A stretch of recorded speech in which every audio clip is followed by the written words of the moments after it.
I never thought I would live to see the day when I would begin to suspect my own son of betrayal. There aren't many things left in my 72 years that can surprise, but this is one of them. Christian called again this morning.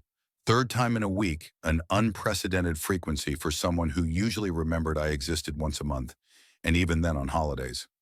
I sat in my worn armchair, staring out at the yard through the living room window. The house seemed too big for one person, but it was all I had left of Eleanor. It's been 6 years since she left, and I still turn around sometimes to say something to her. Dad, Talia and I are thinking about coming to see you this weekend. Christian's voice sounded unusually cheerful. Should we bring something special for dinner? No need for anything special, I replied, noting this new thoughtfulness. I'm doing fine. Are you taking your meds on time? He asked as if he were talking to a child who couldn't remember how to tie his shoelaces. Since when did that bother you, Christian?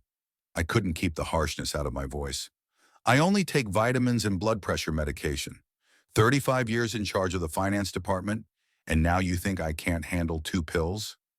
He changed his tone immediately. I'm just worried. At your age. At my age, what? I could feel the irritation rising inside me. Talk when you're talking. Nothing, Dad. I just want you to be okay. I looked at the yellowed pictures on the wall. Christian in his graduation robe, Eleanor and I on either side of him, proud and happy. Who would have thought then that our only son would become so aloof? Of course, now his sudden concern seemed suspicious. After 10 years of minimal communication, he suddenly began calling regularly, inquiring about my health, my home, even offering to help with chores. Wichita isn't a small town, but it's not big enough to justify such infrequent meetings. Christian lives only 20 minutes away from me, in a new neighborhood with a pretension to upscale. Eleanor had always made excuses for his absence. Busy at work, busy with his family, unable to demand constant attention. But I saw the truth. He just didn't want to waste time with his aging parents. When he'd brought Talia to meet him 5 years ago, I'd immediately sensed something wrong about her. Eleanor was still alive then, fighting cancer, but she found the strength to be excited about her future daughter-in-law. Howard, don't be so harsh. She's a nice girl, my wife told me. But I saw Talia evaluating our house, the furniture, the paintings, not with admiration or curiosity, but as if estimating value. 5 years of marriage hadn't changed my impression. Tall, always impeccably dressed, with an unnaturally straight back, Talia was the epitome of ambition. Her brown eyes were coldly calculating. She worked at an advertising agency, always talking about her successes, her promotions, her important clients. Christian looked pale next to her, even though he had a good position in an IT company. After Eleanor left, our meetings became even less frequent. Talia stopped even pretending to be friendly. Last Christmas, they stopped by for half an hour, handed over a gift basket of tea and cookies, obviously bought at the last minute, and left for some important corporate party. I reflected, looking out over the garden, which was beginning to overgrow.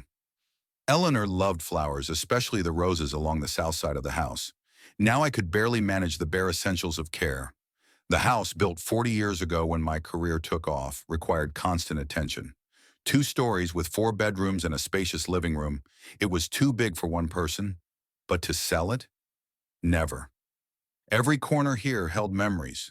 2 days later, they arrived. Christian, unusually animated, brought bags of groceries and began fussing in the kitchen as if he did it every weekend.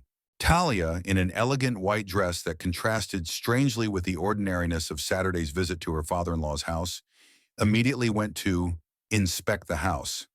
"Daddy, is the roof leaking?" Christian asked, chopping the salad. "I noticed that the gutters need cleaning." "Since when do you care about my gutters?" I didn't hide my bewilderment. "It's just—" He hesitated. "I feel like I haven't helped you enough since Mom left." I looked at my son, the brown hair with graying at the temples, the thin-rimmed glasses, the wrinkles around his eyes. He'd inherited my height and lean build, but not my personality. Eleanor always said he was like her father, soft, yielding. Sometimes I thought that was why Talia had chosen him. "Christian, I'm 72, not 92, I said. "I'm perfectly capable of taking care of my own house." He nodded, but his eyes flashed something like disappointment. That was odd. Talia came down from upstairs, a fake smile playing on her face. Howard, the second bedroom looks completely abandoned, and the tile in the bathroom is coming loose. You need a remodel. I'm fine with my bedroom and master bath, I replied. Why spend money on something you don't use?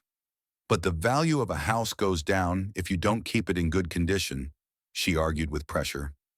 The dinner had a strange atmosphere.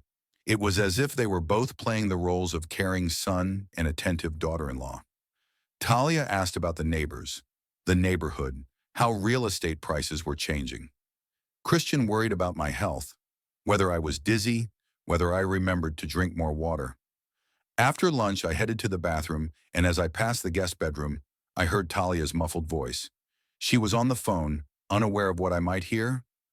Tomorrow at the notary, she was saying. Yes, the papers are ready. He doesn't suspect a thing. The old man's all alone. Who cares? Inheritance law is on our side. Yes, the diagnosis is there. Don't worry. I froze, feeling my heart start to beat faster. I hadn't heard the whole conversation, but enough to know something was brewing behind my back. A diagnosis? What kind of diagnosis? And what's with the meeting at the notary? When I returned to the dining room, I found Christian studying the photos on the mantel. He was holding a shot of Eleanor and me standing in front of the house on the day of the purchase. Do you remember that day, Dad? He asked with a touch of nostalgia in his voice. Of course I do, I answered, watching his reaction carefully. 38 years old, first serious home. Your mother was so happy. Yes, he sighed. A big house for such a small family. But it never seemed too big when your mother was here. I paused deliberately. And I don't think it's too big now. Something flashed in his eyes, disappointment, irritation, but he quickly hid it behind a smile. Of course, Dad, it's just, maintaining a house like this is a big responsibility. When Talia returned, she was overly animated, her cheeks flushed as if from excitement. What are you boys talking about? She asked, standing beside Christian and putting her hand on his shoulder in a possessive gesture. About home, I answered, looking her carefully in the eye. About the importance of protecting what you own. She averted her gaze first and then hastily changed the subject. That evening after they left, I sat in the quiet of my too big house and pondered. What did the overheard conversation mean? What kind of paperwork? What was the diagnosis? And why a notary all of a sudden? I walked over to the secretary where I kept important papers. Everything was there. The title deed, the insurance, the land deeds. But something told me I should check everything more carefully. Maybe it's just my imagination and I'm being dramatic. But years of working in finance had taught me to trust my instincts. In the morning, I called my old friend Bertram Quigley. Bert was a lifelong lawyer specializing in property law, and although he'd been retired for 10 years, he still had connections. Bert, I said when he answered, I need your help. I think my son is up to something with my house. I felt my hands shake. I never thought I'd have to say those words. Christian, my only son, my flesh and blood, is he really capable of betrayal? And what would I do if my suspicions were confirmed? Bert agreed to meet with me the same day. Despite his 78 years, he retained his clarity of mind and professional acumen. We sat in his home office, surrounded by the law books he had never been able to leave in the office after his retirement. Howard, are you sure? Bert tapped his pencil on the desk. Christian always seemed like a decent guy to me. He used to be, I rubbed the bridge of my nose. But after I married Talia, something changed. And now these strange calls, visits, talk of a notary and some kind of diagnosis. A diagnosis? Bert frowned. You're sick?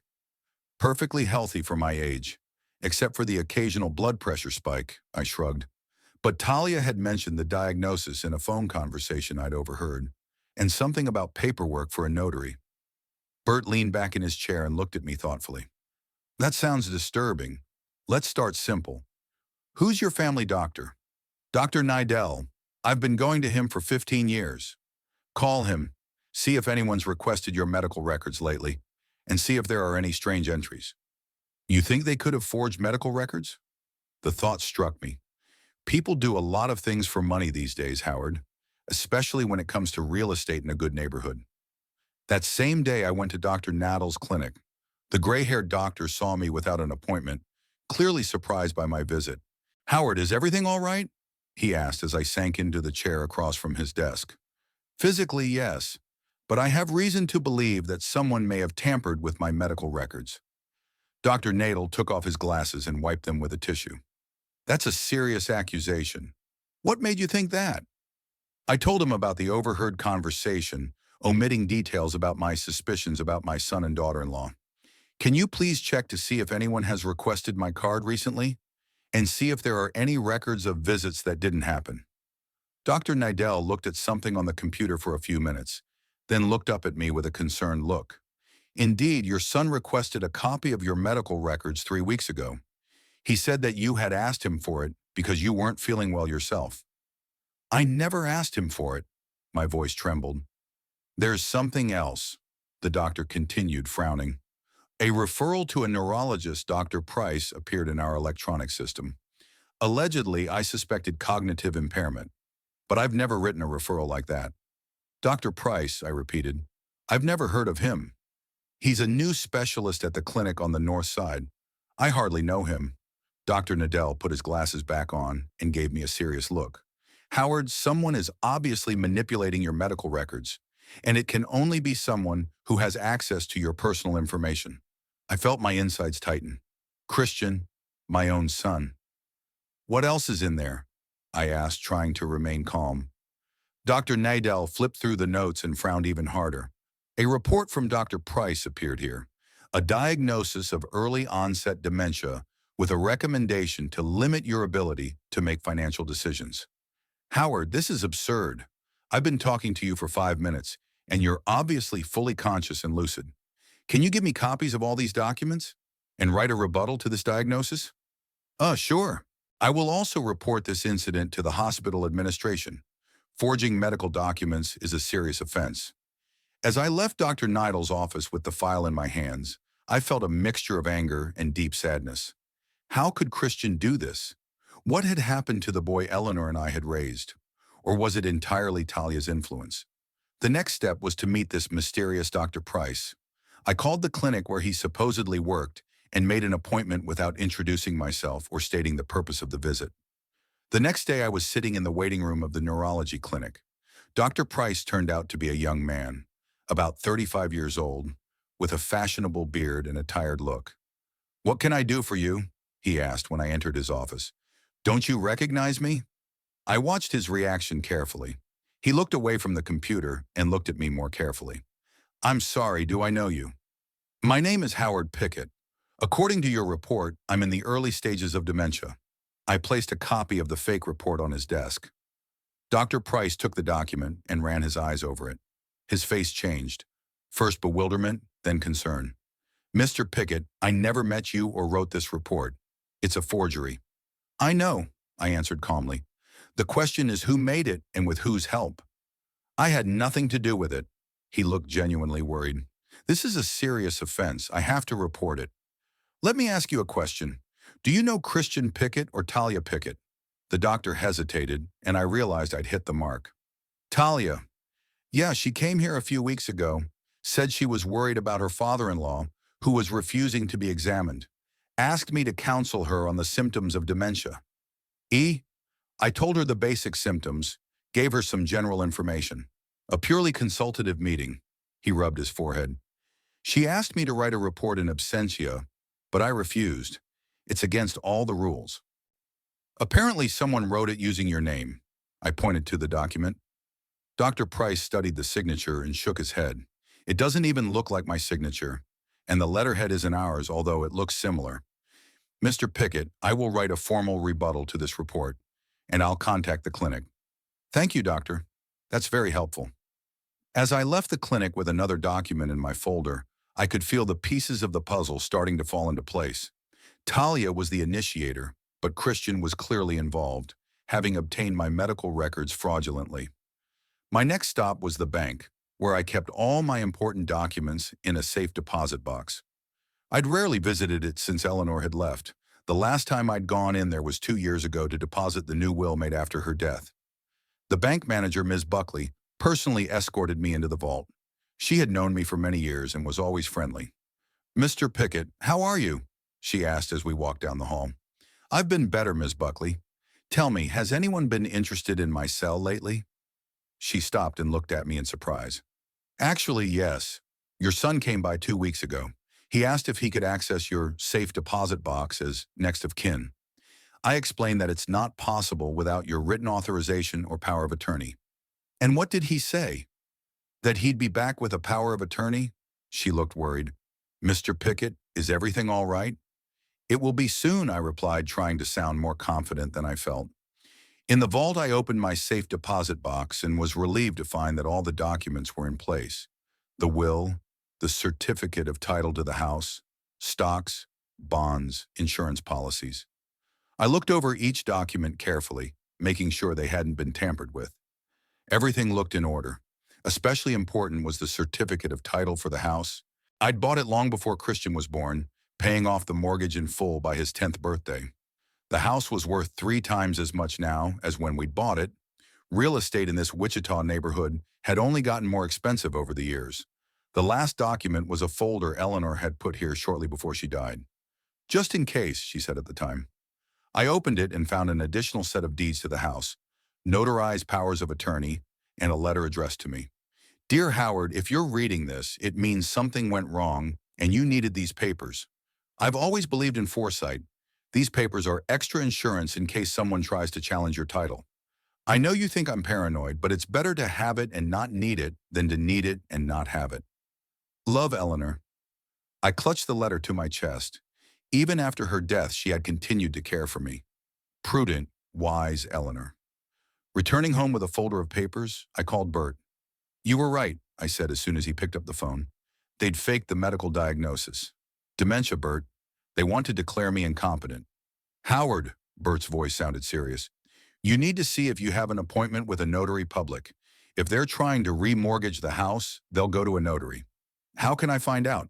I have contacts at all the notary offices in Wichita. I'll make some calls.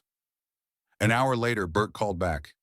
Tomorrow, 10 o'clock in the morning, Hampton's office on Maple Street.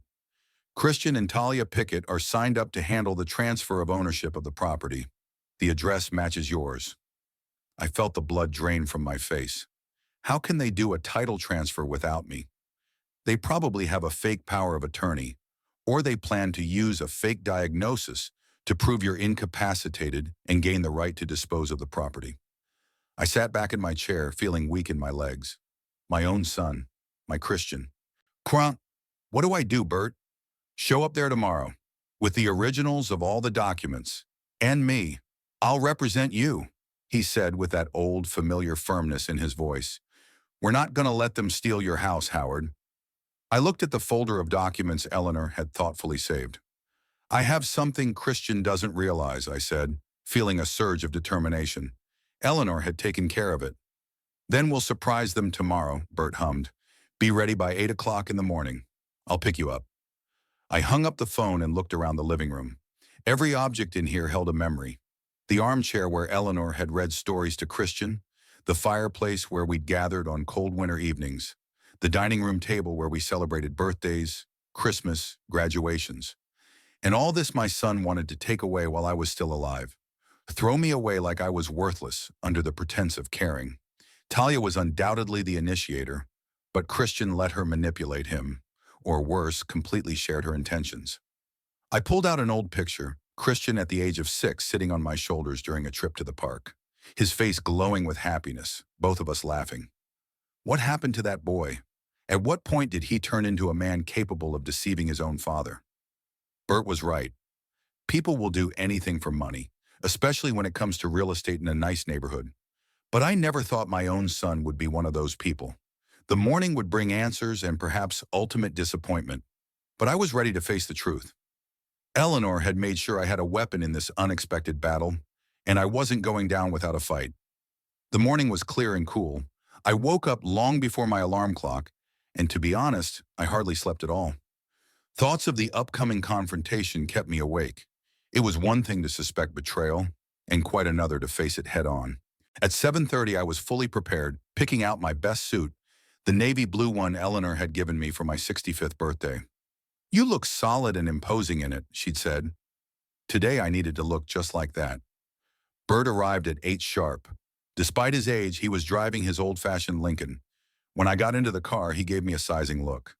"You look like a man ready for battle." He nodded approvingly. "I am." I patted the leather file folder. "It's all in here." "Howard," Bert gave me a serious look before he moved. "Are you ready for what you're going to see and hear today? It could ruin your relationship with your son for good." I took a deep breath. "What's left to destroy, Bert?" "My son forged medical documents in an attempt to declare me incompetent. He wants to take my house while I'm alive. What kind of relationship can there be here?" Bert nodded silently and started the engine. On the way to the notary's office, we discussed strategy. The plan was simple. Let them start the procedure and then intervene. Bert felt that we should get as much evidence of their intentions as possible before revealing our cards.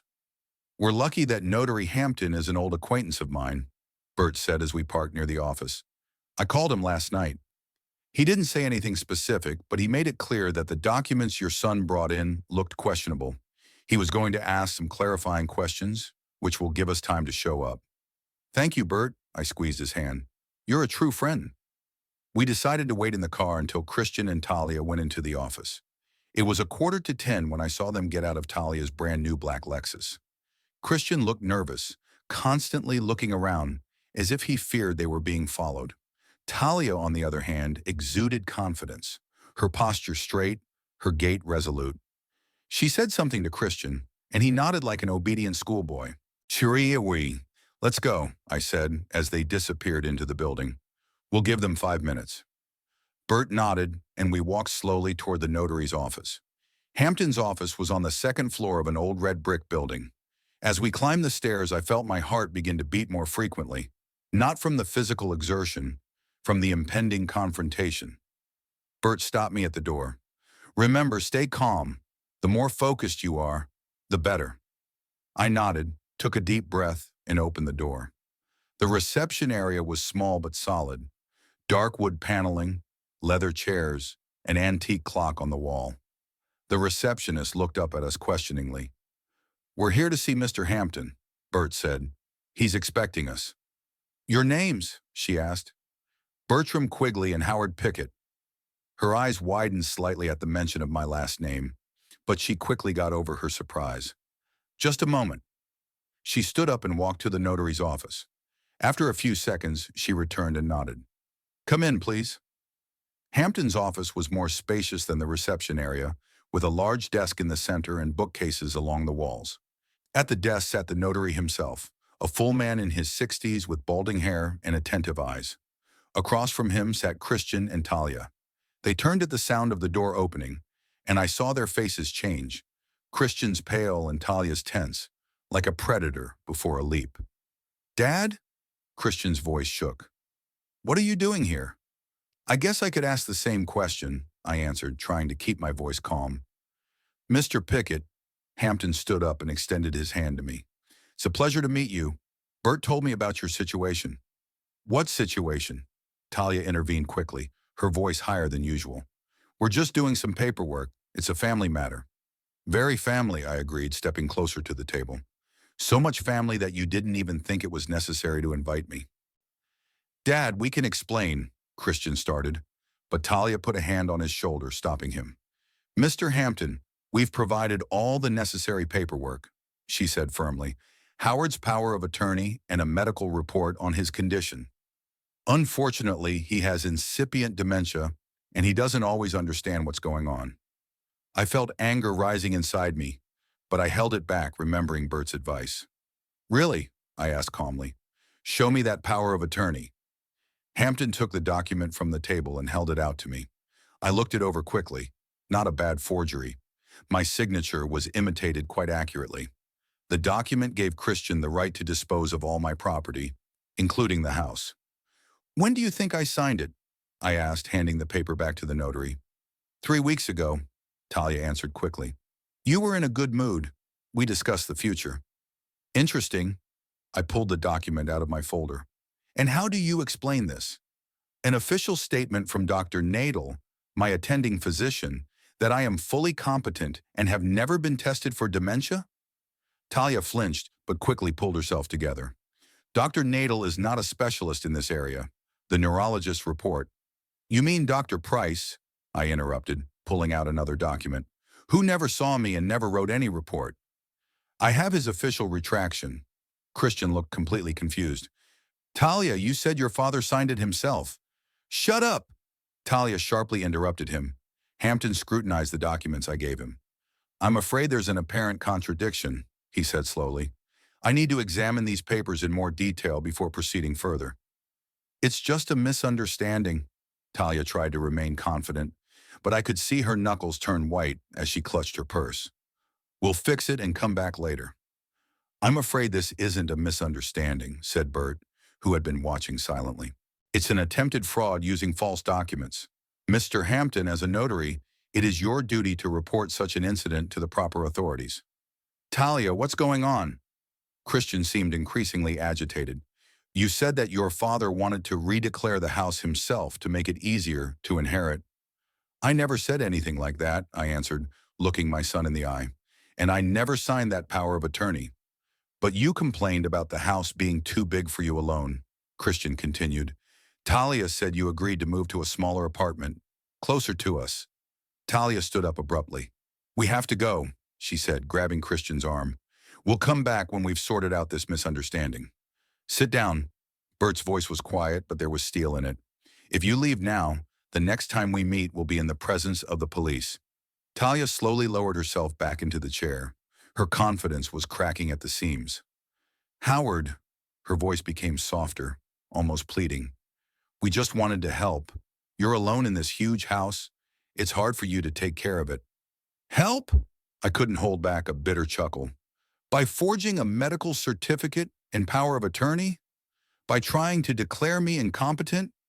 I didn't know anything about forged documents. Christian turned to his wife. Talia, you promised that everything was legal. How could it not be? She snapped at him. He would never have volunteered. You said yourself that he's too stubborn. But not like this. Christian looked shocked. I thought we just talked to him, convince him. He would never agree, Talia repeated, now clearly angry. This house is worth almost $1 million. We could sell it, solve all our problems. Your financial problems are not my concern, I said, feeling cold inside, and my house is not the solution to them.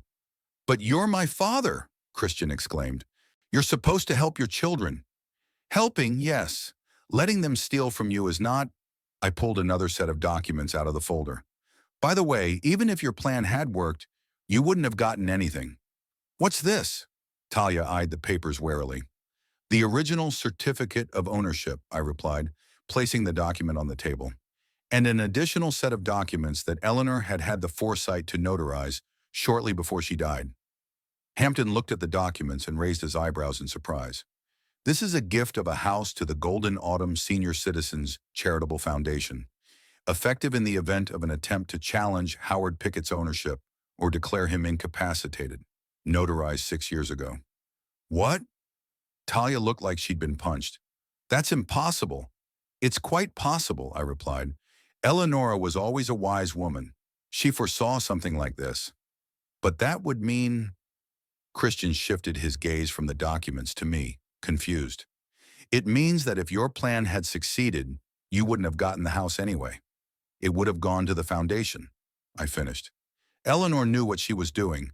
Talia looked like she was ready to explode. You're bluffing. This can't be happening. The documents look perfectly legitimate, Hampton pointed out calmly. Certified by my colleague, Jeffrey Wilkins. I can verify his signature. Bert put his hand on my shoulder. Are we done here, Howard? Almost, I looked at my son.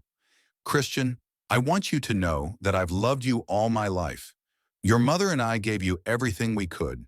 We never refused to help you when you really needed it. But what you did today, I shook my head. I don't know if I can ever forgive that. Dad, tears welled up in Christian's eyes. I didn't know about the fakes, I swear. But you knew you wanted to take my house, I replied. You knew you came here today to sign it over to yourself while I was alive. That speaks for itself. Talia suddenly gathered her things and stood up. It's all bullshit. You can't prove anything. I'm leaving. She headed for the door. Miss Pickett, Hampton's voice stopped her. Attempted fraud with false identification is a serious offense. I'm required to report it. Report it wherever you want, she said over her shoulder. It's just a family misunderstanding. She walked out, slamming the door loudly. Christian remained seated with his head down. What now? He asked quietly. Now you go home and think about your life, I answered, gathering the papers back into the folder. And I'm going back to my house, which, thankfully, is still mine. Hampton handed me a forged power of attorney and a medical report. You can take this to the police if you want, Mr. Pickett. I looked at the documents, then at my son, who looked completely crushed. I don't know yet, I answered honestly. I need to think about it. Dad, Christian finally looked up at me. I really didn't know about the forged documents. Talia said you signed everything. But you didn't bother to check it out in person, I shook my head. Didn't call me, didn't ask me directly. You just believed what was favorable for you to believe. We're having money problems, he admitted quietly. A lot of debt. Talia said it was a temporary solution, that we'd make it up to you later. Compensate me for my own house? I grinned bitterly. That's generous of you. Bert put his hand on my shoulder again. Howard, we have to go. I nodded and turned to Hampton. Thanks for your help. You're welcome, Mr. Pickett. The notary nodded gravely. Bert, it was good to see you, even under these circumstances. We left the office, leaving Christian sitting alone. As we walked down the stairs, I saw Talia smoking furiously near the entrance. She threw us an angry look, but didn't say anything. Are you okay? Bert asked as we got into the car. No, I answered honestly, but I will be, sooner or later.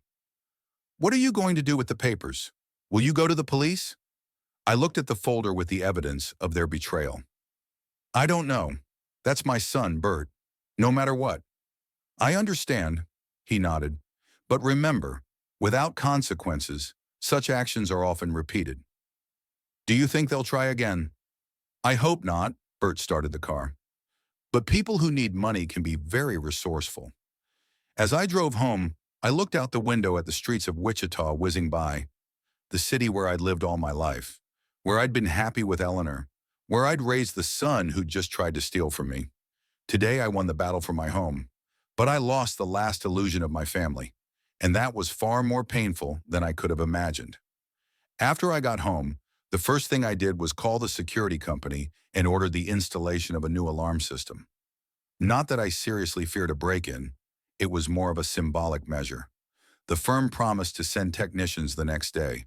Alone, the house seemed even more spacious and quiet than usual. I wandered through the rooms, stopping now and then at the pictures on the walls. There was Eleanor with her newborn Christian in her arms, her face radiant with maternal happiness. Here's the three of us at a picnic when Christian was about 8. Here's his graduation, the proud smile of a new diploma holder. How could we have come from those sunny days to this morning in the notary's office? Toward evening, Bert called. How are you? He asked without preamble. Alive, I answered. Thanks for being there for me today. That's what friends are for. Did Christian show up? No, and I'm not sure I want to see him. Give him time to realize what happened. Maybe he really didn't know about the forgery. I sighed. Part of me wanted to believe that. But he knew about the plan to take my house. That didn't change the nature of the betrayal. Right, Bert agreed. Just don't make any rash decisions. It's not an easy thing to digest. After the conversation, I was sitting in the living room, watching the evening light fading outside the window, when the doorbell rang. Christian stood on the doorstep, alone without Talia, with a look of total loss on his face. Daddy, he said quietly, can I come in? I stepped aside silently, letting him into the house. He went into the living room, but he didn't sit down, instead standing there nervously fumbling with his car keys. I have to explain. I have to try, he began, not looking me in the eye. What exactly do you want to explain? I asked, sitting down in my chair. That you tried to steal my house? Or that you let your wife falsify medical records? I didn't know about the forgery, Dad. His voice shook. I swear Talia said she talked to you, that you understood and agreed. And you believed that I agreed to give up my house and move into some apartment without even discussing it with you in person? He lowered his head. It sounds stupid, I know. But Talia's persuasive. She said you didn't want to upset me, that it was a sensitive subject. Christian, I shook my head. You're 39 years old. You're an adult. And you should have at least called me and asked me directly. I know. He finally looked me in the eye. But the truth is, I wanted to believe her. We needed this house. So much so that you were willing to throw me out of it? Not throw me out. He threw his hands up. We were planning on getting you an apartment closer to us. Comfortable, on the first floor, no stairs. How generous of you. I couldn't contain my sarcasm. And how much would that comfortable apartment cost compared to this house?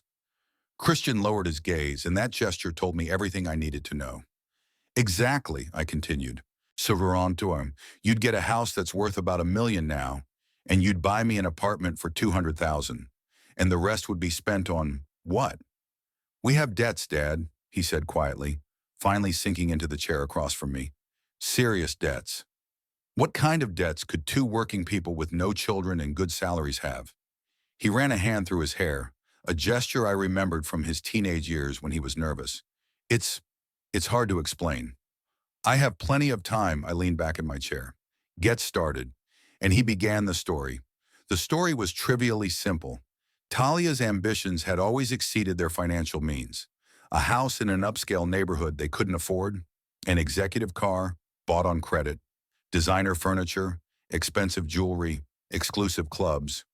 She believed we deserved the best, Christian explained, that you had to meet a certain level to advance in your career, to make useful connections. And you went along with it. It wasn't a question, but he nodded anyway. At first it had seemed temporary, that there would soon be a promotion, a bonus, a new contract, and then the debts started mounting. That's when you thought of me and my house. Talia remembered, he lowered his gaze again. She started talking about how hard it is for you to be alone in such a big house, how you're getting older, how you need help. At first it sounded like concern. And then it turned into a plan to take over my property, I finished. She convinced me it was the best thing for everyone, that you'd be happy in a maintenance-free apartment, that this way you'd be closer to us. Where were you the last 6 years after Eleanor died? I couldn't keep the bitterness out of my voice. When I really needed the company, the support. I know, Dad. We should have visited you more often. This isn't about courtesy visits, Christian. It's about you only remembering me when you needed my money. The conversation was interrupted by his phone ringing. He looked at the screen and swallowed nervously. It was Talia. Answer it, I said. I want to hear what she has to say. He hesitantly pressed the receive button and put it on speaker. Where are you? Talia's voice sounded harsh without greeting. At my father's, Christian replied. We're talking. What else is there to talk about? I could hear the irritation in her voice. He won't give us the house anyway. It's a waste of time. Talia, I had to explain to him. Explain what? She interrupted him. That we're up to our eyeballs in debt because you can't make enough money? That the bank was threatening to foreclose on our house? That your precious daddy could have easily solved all our problems by just signing a few papers, but chose to leave us holding our noses? I saw Christian's face contort in shame. He didn't know about the forged documents, Talia, I said loud enough for her to hear. There was a pause. Oh, so I'm on speakerphone? Her tone turned icy. That's nice of you, Christian. Betraying me, as expected. No one's betraying anyone, he replied tiredly. I'm just trying to make things right. You can't make things right now, she cut him off. We're going to lose the house anyway. The debt collectors are already calling every day, and your father will sit in his big empty house and enjoy our problems. Talia, I've decided to intervene. You tried to deceive me, forge documents, and declare me incompetent. And now you expect me to sympathize with your financial problems? I expect a father to help his only son. Her voice rose. But apparently it was too much to ask from a man who had always been cold and calculating. Talia, stop it! Christian tried to stop her. No, let him know, she persisted. You complained for years that he was always too busy with work to spend time with you. That he criticized your every decision. That he never showed his feelings. I looked at my son, who was literally squirming in his chair. Is that true, Christian? She's exaggerating, he muttered. It was just normal teenage angst. Oh yes, of course, Talia said through the speaker. You just happened to be telling me how your father missed your graduation because of an important conference. How he refused to help with the down payment on the apartment, even though he could easily afford it. How he... That's enough, I said firmly. Christian, turn off the phone. To my surprise, he obeyed, pressing the disconnect button. She's upset, he said after a pause. Don't take her words to heart. But there's some truth to them, I sighed. I wasn't the perfect father, Christian, and the conference did prevent me from being at your graduation. I'm sorry about that. It was a long time ago. But you remembered and told Talia. He shrugged. That doesn't excuse what we were trying to do. I looked at my son carefully, trying to see the boy I knew in this grown, battered man. He had changed, and it wasn't just the wrinkles and the gray on his temples. There was a haggardness in his eyes, like he was always waiting for a punch. How much do you owe? I finally asked. What? How much money do you owe? He said the amount, and I almost whistled. It was a lot more than I expected. How did you manage to accumulate such a debt? In installments, he grinned bitterly. A mortgage on a house we couldn't afford. A loan on Talia's car. Credit cards that were used to buy furniture, jewelry, clothes, travel, restaurants. Talia believed in investing in image, in status. Didn't you? And I was too weak to say no. He ran his hand over his face. I was afraid to disappoint her, afraid she'd leave. And now you're on the verge of bankruptcy. Already on the brink, he nodded. We don't make the mortgage payment by the end of the month. The bank will start eviction proceedings. I wondered. The amount was considerable, but not beyond my savings. I could help him. But after everything that had happened, was that the right thing to do? Why didn't you come to me sooner? I asked. Didn't you tell me your problems honestly? Talia was against it. He looked embarrassed. She said you'd be lecturing morals, judging us, that it was better to find another way. Like stealing my house? He flinched. When she suggested it, I refused. But then the debts got bigger. The calls from the debt collectors got more and more insistent, and she convinced me it was the only way, that you didn't need such a big house anyway. I got up and went to the window. The sun was already setting, coloring the sky orange. You know, your mother always said that children should live their own lives, make their own mistakes, I said without turning around. She believed that you shouldn't interfere, even if you see them going down the wrong path. And you? I tried to follow her advice, even when I saw Talia wasn't right for you, even when I saw how she was changing you. She's not a bad person, Dad, he said quietly. Just ambitious. Ambition is a good thing if it's backed up by real opportunities, I turned to him, not credit cards and other people's possessions. He lowered his head, recognizing that I was right. The doorbell rang again, this time at the door. I went to open it and found a furious Talia on the doorstep. Where is he? She threw in my face, walking uninvited into the house. Christian, I'm here, he called back from the living room. Talia burst into the room like a small hurricane. Despite the situation, I couldn't help but notice how flawless she looked. Perfect hair, expensive clothes, impeccable makeup. It all cost money, money they didn't have. Disconnect the phone? Seriously? She hovered over her husband. We're in the biggest crisis of our lives, and you're sitting here and… So what? I interrupted her. Talking to her father? Trying to find a way out of the situation you put yourselves in together? She turned to me, rage in her eyes. You could have easily solved all of our problems. This house is worth a fortune, and you're sitting in it alone, not even using most of the rooms. This is my house, Talia. I bought it with money I earned myself. I've been paying the mortgage for 30 years. I have every right to live in it as long as I want. That's selfish, she raised her voice. Your own son is losing the roof over his head, and you're clinging to empty rooms and memories. Talia, Christian rose from his chair. Stop it. We're to blame for our own problems. Oh, so now you're on his side? She turned to her husband. After one conversation, you're ready to betray me? No one betrays anyone, Christian repeated tiredly. We were wrong to try to trick you into taking my father's house. That's a fact. We were desperate, she objected. We had no choice. There's always a choice, I shook my head. You could have come to me honestly. You could have sold your overpriced house and bought one you could afford. You could declare personal bankruptcy. You could have cut your expenses.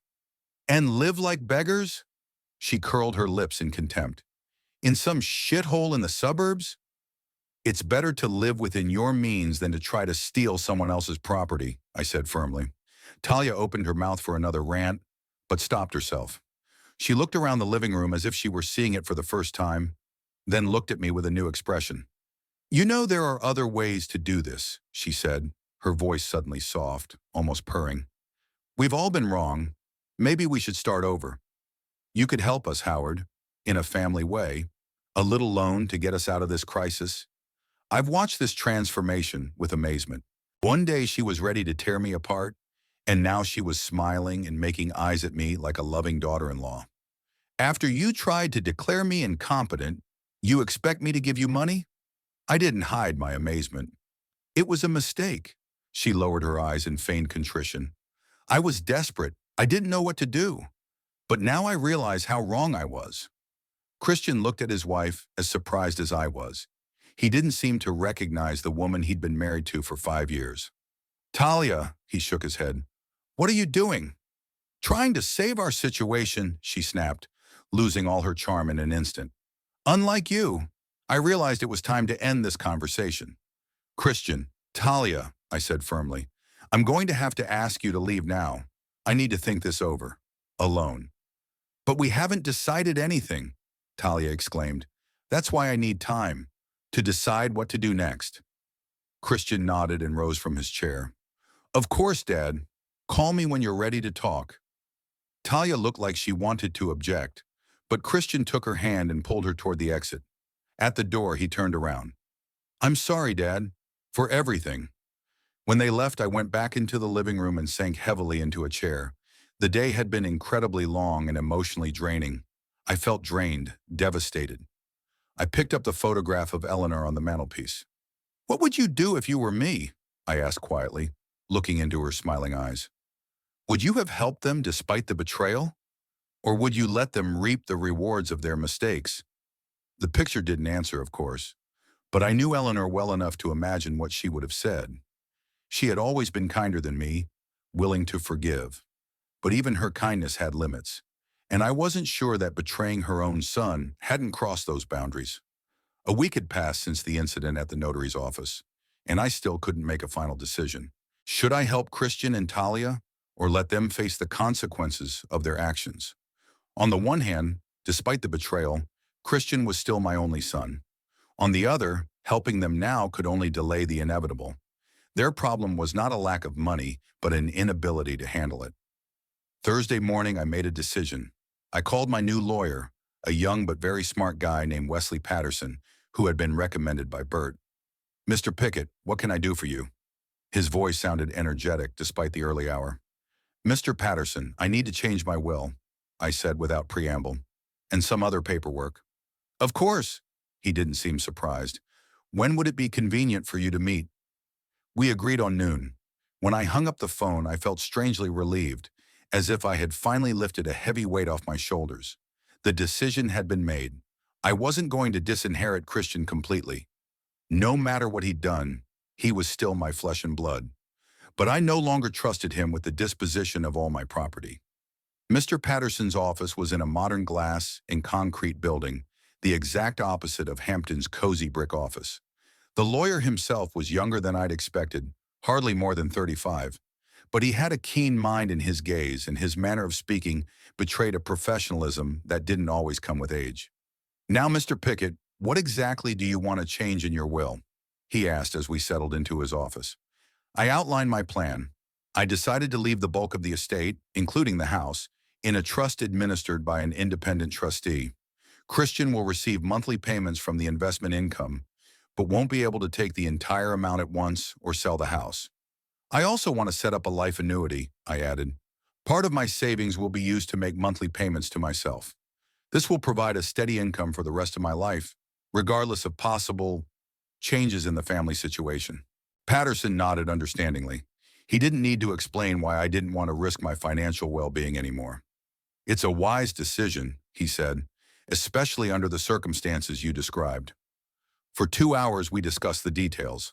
Patterson was not only smart, but meticulous. He envisioned scenarios I hadn't even considered. By the end of the meeting, we had a clear plan of action. The paperwork will be ready in 3 days, he said, shaking my hand in farewell. I will contact you when everything is ready to be signed. As I left the office, I felt a strange mixture of sadness and relief. Sadness, because I never thought I would be forced to take such precautions against my own son. Relief because I was now safe from any more attempts to take my property. On the way home, I decided to make a detour and drive past a small music store, Melody, that I had once frequented regularly. When I was younger, I was into jazz and even played the saxophone quite well. But as the years went by, I had less and less time for hobbies, and after Eleanor's death, I gave up music altogether. The bell above the door jingled melodiously as I entered the store. The smell of wood polish and old sheet music instantly took me back 30 years to when I used to come here every week. "What can I do for you?" a young salesman with dreadlocks and a John Coltrane t-shirt asked. "I'm looking for saxophone sheet music," I replied. "Something classic jazz. And maybe a new mouthpiece." The young man was surprisingly knowledgeable.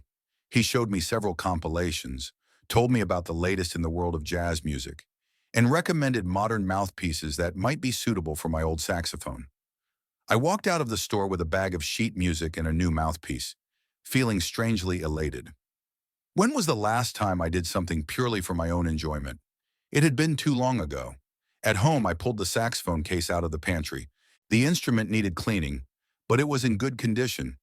Eleanor had insisted on storing it properly, even when I stopped playing. "You'll get back to music someday," she'd said. As always, she turned out to be right. After lunch, Bert called. "Howard, how about a game of chess tomorrow? I found some old tapes of our '77 tournament. I can't wait to rehabilitate myself for that defeat." I smiled. Bert and I used to play chess regularly, but after he moved to another neighborhood in Wichita, the meetings had become less frequent and then non-existent. "Sure," I said. "Come by at 3. I'll make your favorite green tea." "Great. E. Howard, I hear Mildred Johnston is back in town. You remember her?" Of course I remember her. Mildred was an old friend of Eleanor's, an intelligent and cheerful woman we used to spend a lot of time with. After her husband died, she moved to Denver with her daughter. Of course I remember. Is she just passing through? No, she's back for good. She says she missed Wichita. Maybe we should invite her to our chess game. She was always a good player. I agreed, feeling a sudden thrill. Mildred was indeed a pleasant conversationalist, and her presence might enliven our meeting. That evening, as I was tuning my saxophone, the bell rang. It was Christian. "Dad, I just wanted to know how you were." His voice sounded uncertain. "I'm fine," I answered. "How are you?" "I'm fine," he said quietly. "The bank gave us a month's grace period. Talia and I are looking for refinancing options." "Good." I didn't know what else to say. "Dad, can we come over to your place this weekend?" he asked me, "just to check in." Talia wants to apologize in person. I doubted the sincerity of that desire, but I decided to give them a chance.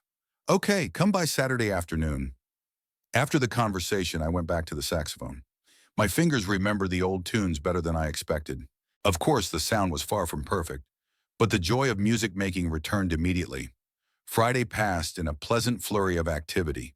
For the first time in a long time, I thoroughly cleaned the house and prepared for the arrival of guests.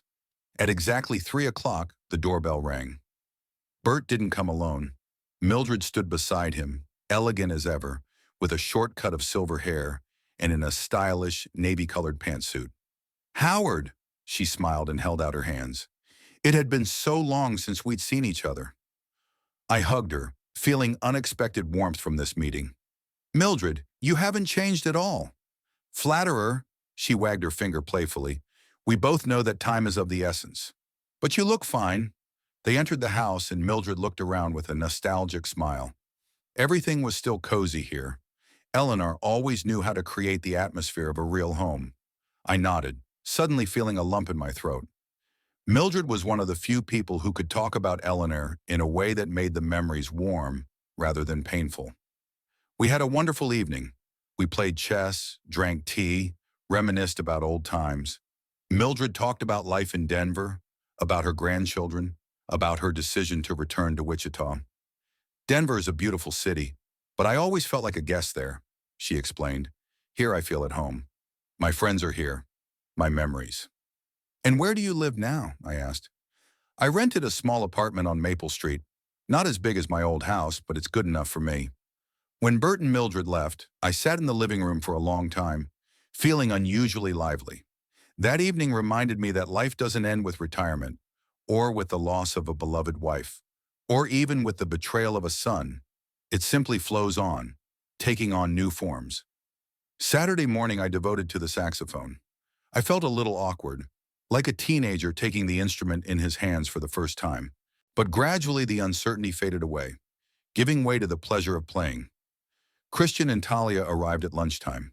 They looked tense but tried to keep a relaxed demeanor. Talia brought a fruit basket and a bottle of wine. "This is a token of our deep remorse," she said, holding out the gifts. "I'm very sorry for what happened, Howard." Her voice sounded sincere, but her eyes remained cold and calculating. She was playing a role and not a very convincing one at that.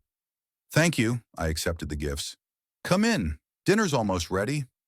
Christian was unusually silent at the table, and Talia was overly talkative.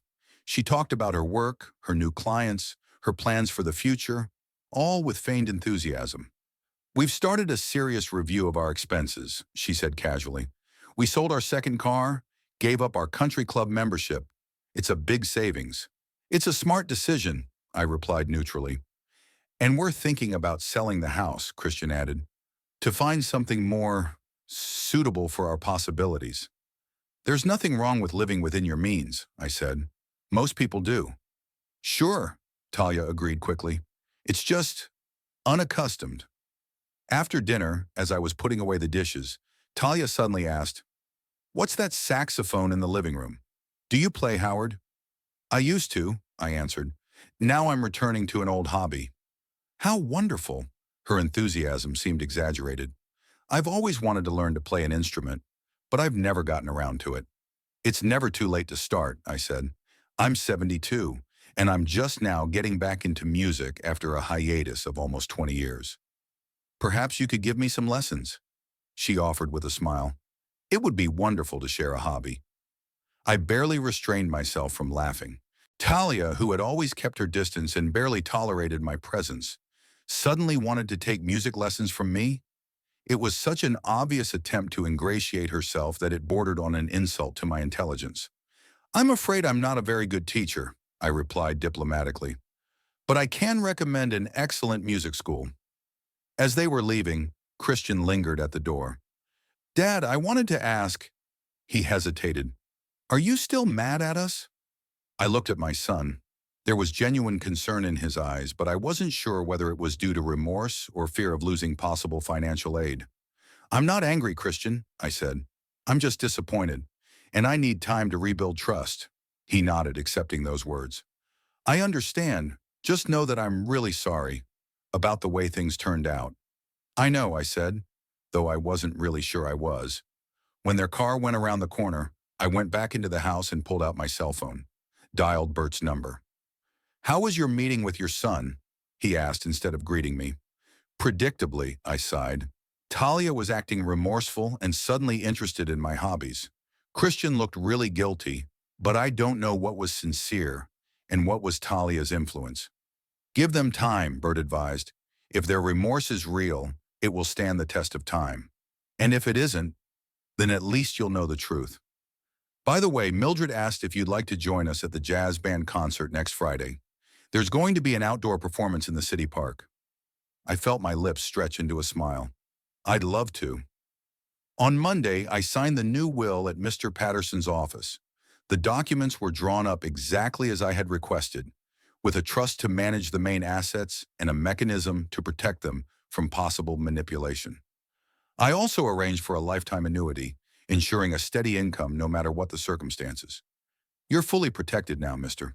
Pickett," Patterson said, shaking my hand. "Even if your son gets the idea to take your property again, he won't." "I hope it won't come to that," I said, "but it's better to be prepared." In the evening, Talia called me, the first time she'd ever spoken to me directly, without Christian's mediation. "Howard, I just wanted to apologize again for my behavior," she began in a sweet voice. "I acted impulsively without thinking of the consequences. Forging medical documents and power of attorney can hardly be an impulsive decision," I pointed out. It takes time and planning.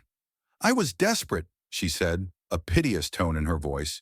Christian and I had worked so hard to create a decent life, and suddenly everything started falling apart.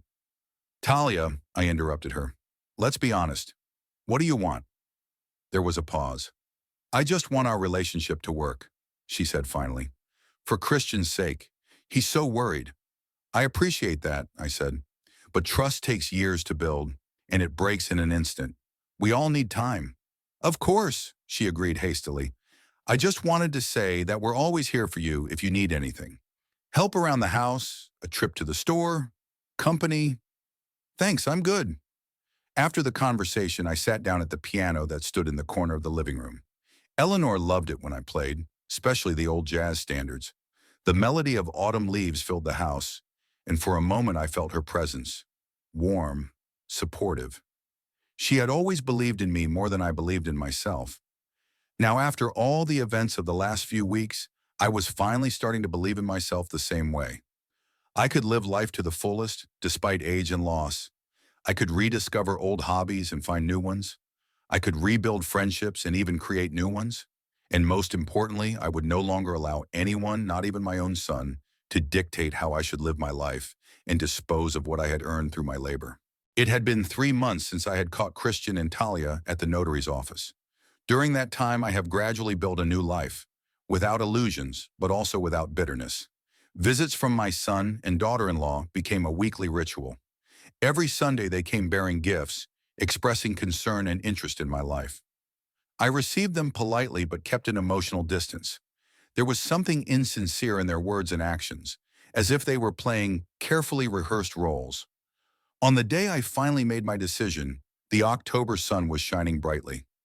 I woke up earlier than usual, feeling strangely light. After breakfast, I called Christian. "Good morning, Dad." His voice sounded wary, as it always did lately. "Is something wrong?" "Nothing urgent," I answered. "I was just wondering if you and Talia could come over today instead of Sunday. I need to talk to both of you." "Sure," he paused. "Is that good news?" I knew what he was thinking, hoping I'd decided to help them out financially.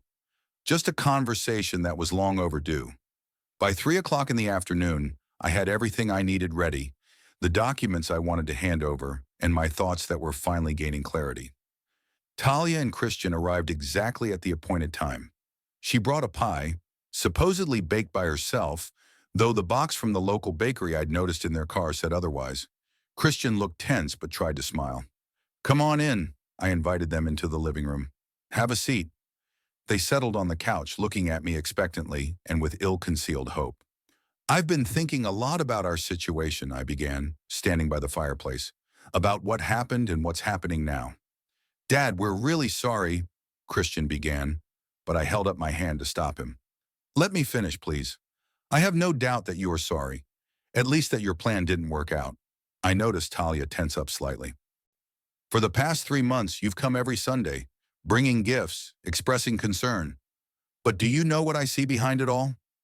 They were silent, and I continued. "I see people playing roles, hoping to get what they really want. My money, my house, my possessions, and I'm tired of the act." "It's not fair," Talia was outraged. "We're sincerely trying to mend our relationship." "Are we?" I looked her straight in the eye. "Then why does every visit end with hints about your financial problems? Why does every conversation end up being about how healthy and active I am for my age, and how I probably don't want to burden myself with such a big house?" Christian looked ashamed and Talia looked indignant. "We're just showing concern," she said, but her voice sounded unconvinced. "No," I shook my head. "Caring looks different. I know because I've experienced it, from Eleanor, from the friends who've come into my life lately. Real caring doesn't require anything in return." I walked over to the desk and picked up a file folder. "Here," I held it out to Christian. "It's for you." He opened the folder and began to look through the papers, his eyebrows raised in surprise. "What's this?" Talia asked, looking over his shoulder. "A check for $30,000, I answered. "Enough to cover your most urgent debts and give you a break. And the papers on my new will, which explained that most of my estate would be placed in a trust with monthly payments to Christian. The house will be sold and the funds invested. You won't get it all at once, but you will have a steady income for many years. Talia looked at the documents with poorly concealed disappointment. Obviously, she had hoped for a much larger sum now and full control of the inheritance in the future. But why like this? She asked. Why not just leave everything to Christian? Because I no longer believe that you are capable of handling these funds wisely, I answered bluntly. Sure, Chum. You've already proven that you're willing to cheat for money. I don't want the fruits of my years of labor to be squandered in a few years. It's humiliating. Talia crossed her arms across her chest. You don't trust your own son. After what happened, no, I don't. I looked at Christian, who was silently studying the documents. But I still love him and want to secure his future. Just on my terms, not yours. Thank you, Dad, Christian said quietly, looking up from the papers. That's very generous of you. Talia glared at him indignantly, but remained silent. There's something else, I continued. It's help, but it comes with a condition. I don't want any more of these fake Sunday visits. I don't want the pretense and the insincere caring. If you want to be a part of my life, be real. Come when you really want to see me, not when you're hoping to get something. You're kicking us out? Talia didn't hide her indignation. No, I shook my head. I'm suggesting we all stop pretending. Start a relationship with a clean slate, based on mutual respect, not financial dependence. But we're family, she exclaimed. Families are supposed to stick together, help each other. Families don't try to cheat each other, I said softly. They don't forge documents and declare their parents incompetent for profit. Christian sighed and closed the folder. Dad's right, Talia, he said in a suddenly firm voice. We haven't behaved honorably, and we continue to behave. She turned to him with a look of shock on her face. Are you on his side? It's not about sides, he stood up. It's about the truth. We came here every Sunday, not because we wanted to see Daddy, but because we hoped to get his money. That's wrong. I watched my son in amazement. For the first time in a long time, he was speaking in his own voice, not repeating what Talia wanted to hear. We're taking this $30,000 and a thank you check, he continued, looking at me. It'll help us get back on our feet.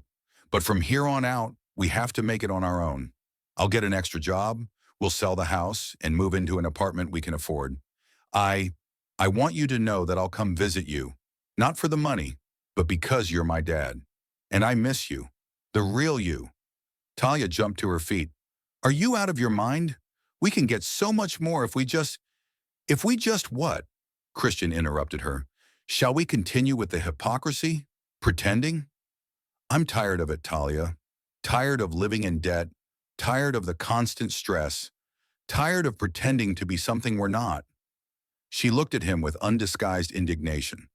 I need some air, she finally said and walked out, slamming the door loudly. When it was just the two of us, Christian turned to me. I'm sorry, Dad, for everything. I'm glad you finally found the strength to tell the truth, I said, even if it wasn't easy. Nothing is ever easy with Talia, he smiled weakly. But I can't live a lie anymore. I'm ashamed of what we tried to do, and for the way we've behaved these past months. We talked some more, and in his words I heard sincerity for the first time in a long time. When he and Talia drove away, she was silent all the way to the car, defiantly not looking in my direction. I felt strangely relieved. It was as if I had gotten rid of a heavy weight that had been dragging me down. The next day I met Bert and Mildred at a small cafe downtown. After that jazz concert in the park 3 months ago, the three of us had started getting together, regularly playing chess, going to concerts, just talking. Mildred turned out to be an intelligent and interesting conversationalist with a subtle sense of humor and amazing life wisdom. Did you tell them? Bert asked, stirring the sugar in his coffee. I did, I nodded. The reaction was interesting. I told them about last night's conversation, Talia's reaction, and Christian's unexpected support. Your son is finally growing up, Bert remarked. A little late, of course, but better late than never. How are you feeling? Mildred asked, covering my hand with hers. Her touch was warm and soothing. Free, I answered. It was as if I'd shed the heavy weight I'd been carrying. That's because you finally stopped feeling responsible for other people's happiness, she said wisely. You've given your son what you can, upbringing, education, financial support. But his life is his life, with all the mistakes and decisions. I felt guilty for too long, I admitted, for being a strict father, for missing important parts of his life because of work. I thought I had to make up for it now. That's natural, Mildred nodded. But real help isn't always about giving what's asked for. Sometimes help is about setting boundaries. Bert raised his cup in a playful toast. Here's to setting boundaries and new beginnings. We laughed and clinked cups. 2 weeks later, Christian arrived alone, for the first time in many years. He looked tired but calmer than before. Talia and I are separating, he said without preamble when we sat down in the living room. Temporary for now, but I think it's for the best. What's wrong? I asked, even though I kind of knew the answer. After that conversation, something changed here. He looked out the window at the fall garden.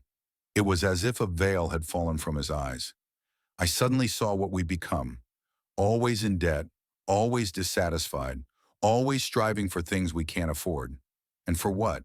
To impress people we don't even know? I listened in silence, giving him a chance to talk. Talia didn't want to sell the house, he continued. Said it was a step backward. But I insisted. We put it on the market 3 days ago. She, hasn't forgiven me for that. So what now? I rented a small apartment. I got an extra weekend job as a consultant for an IT company. I'm trying to figure out my life. I'm happy for you, Christian, I said sincerely.